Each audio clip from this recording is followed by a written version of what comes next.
शिवाय। ओम नमः शिवाय। ओम नमः शिवाय। शिव महापुराण पंचम युद्ध खंड 36वां अध्याय। सनत कुमार जी बोले, अब उस दूत ने जाकर अपने राजा से शिवजी की कही हुई सब बातें कह सुनाई। उसने तत्क्षण ही अपने वीरों को युद्ध की आज्ञा दे दी। इधर सर्वेश्वर शिवजी भी अपनी सब सेना और देवताओं को युद्ध के लिए प्रेरणा दे स्वयं भी तैयार हुए। दोनों पक्षों के वीर भयानक मार काट करने लगे। महेंद्र का वर्ष पर्वा से युद्ध होने लगा। दंभ के साथ विष्णु, कालासुर के साथ कालका, गोकर्ण से हुताशन, कालके से कुबेर, मैं से विश्वकर्मा, भयंकर से मृत्यु, संहार से यम और कालिंबिक के साथ वरुण का युद्ध होने लगा। अभी तक काली और पुत्रों सहित शिवजी वटमूल में बैठे रहे। उधर सारी सेना निरंतर युद्ध कर रही थी। शंखचूड़ विरतन सिंहासन में बैठा अभी तक दूर ही था। इस प्रकार बहुत समय तक देवता और दानवों का बड़ा विकराल युद्ध होता रहा। शिवजी की माया ने सबको मोहित कर रखा था। इस प्रकार श्री शिव महापुराण पंचम युद्ध खंड का 36वां अध्याय समाप्त। 37वां अध्याय कार्तिकेय तथा वीरभद्र की वीरता। सनत कुमार जी बोले, अब सब देवताओं दानवों से पराजित हो इधर उधर भागने लगे। बहुत से भागकर शंकर जी की शरण में गए और युद्ध का सब वृतांत कहा। वह सुन भगवान शंकर कुपित हो स्वयं युद्ध करने चले। उन्होंने पहुंचते ही सैकड़ों अक्षोहिणी का नाश कर दिया। उधर काली अलग ही दैत्य का नाश कर उनका रक्तपान कर रही थी। अब देवता बड़ी वीरता से दानवों के साथ भयंकर युद्ध करने लगे। स्कंद के बाणों से करोड़ों दानवों का संहार हुआ।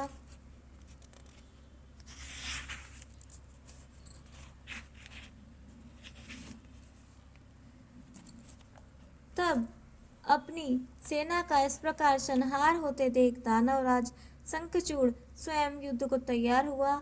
उसकी भयंकर मार से शिवपुत्र स्कंद जी ताड़ित होने लगे। उसी समय उस महाबली शंखचूड़ ने स्कंद का धनुष काट दिया। साथ ही अपनी घातक शक्ति उठाकर उनकी छाती पर दे मारा। उससे उसके प्रहार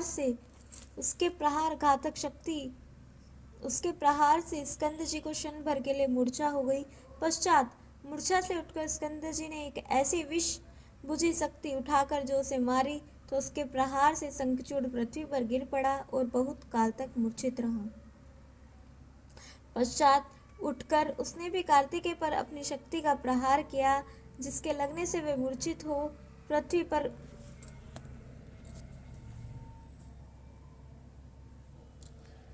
पर पड़े रहे। इस प्रकार उन्होंने ब्रह्म वाक्य को प्रमाणित किया। काली उन्हें अपनी गोद में उठा शिवजी के पास आई। शिवजी ने उन्हें जीवित कर दिया। वे उठकर फिर युद्ध की ओर चले।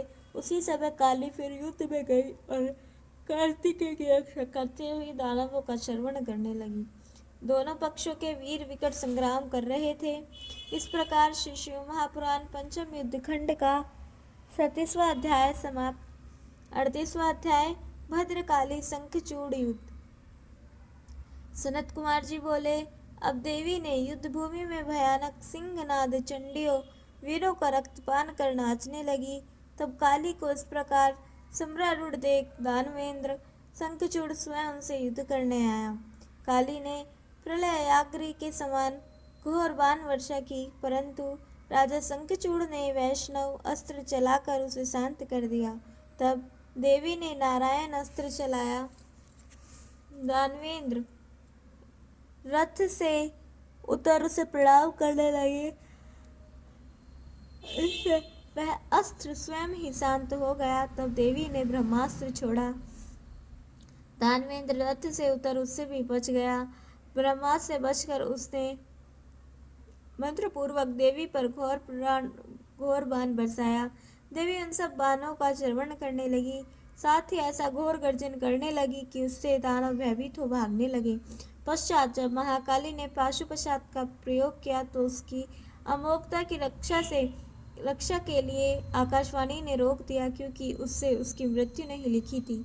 भद्रकाली पाशुपत को रोक 100 लाख दानवों को चट कर गई और शंखचूड़ को भी खाने तोड़ी। तब दानवेंद्र ने रौद्रास्त्र से उनका वेग रोका तथा और भी कई दिव्य अस्त्रों का प्रयोग किया, परंतु परम क्रुद्ध भगवती ने सब खंड खंड कर काट दिया। उसके चलाए हुए चक्रादि को वह निगल गई। फिर बड़े वेग से उछलकर देवी ने उसे एक मुष्टिक प्रहार किया और दानवराज 7 चक्कर खाकर पृथ्वी पर गिर पड़ा और क्षण भर के लिए उसे मूर्छा आ गई। पश्चात उठकर देवी से बाहु युद्ध करना चाहा, परंतु माता की बुद्धि से उसने बाहु युद्ध नहीं किया। देवी ने उसे पकड़ा और बार बार घुमाकर बड़े क्रोध से ऊपर को फेंक दिया। प्रतापी शंखचूड़ बड़े वेग से ऊपर कूद गया, फिर नीचे आ भद्रकाली को प्रणाम कर उनके आगे खड़ा हुआ। उसी समय आकाश से यह वाणी हुई, हे देवी, अभी समर में तुम्हें 1 लाख दानवों का रक्तपान करना है। तुम उन्हें शीघ्र भक्षण करो और संग्राम में दानवराज के वध की इच्छा ना करो, क्योंकि वह शंखचूड़ तुमसे अवध्य है। भद्रकाली दानवों का सख्त पीने लगी। फिर शिवजी के पास जाकर सब वृतांत कहा। इस प्रकार श्री शिव महापुराण पंचम युद्ध खंड का 38वां अध्याय समाप्त। कल हम सुनेंगे 39वां अध्याय शंखचूड़ की सेना का अद्भुत संहार और 40वां अध्याय शिवजी द्वारा शंखचूड़ वध। तब तक के लिए जुड़े रहें। हर हर महादेव।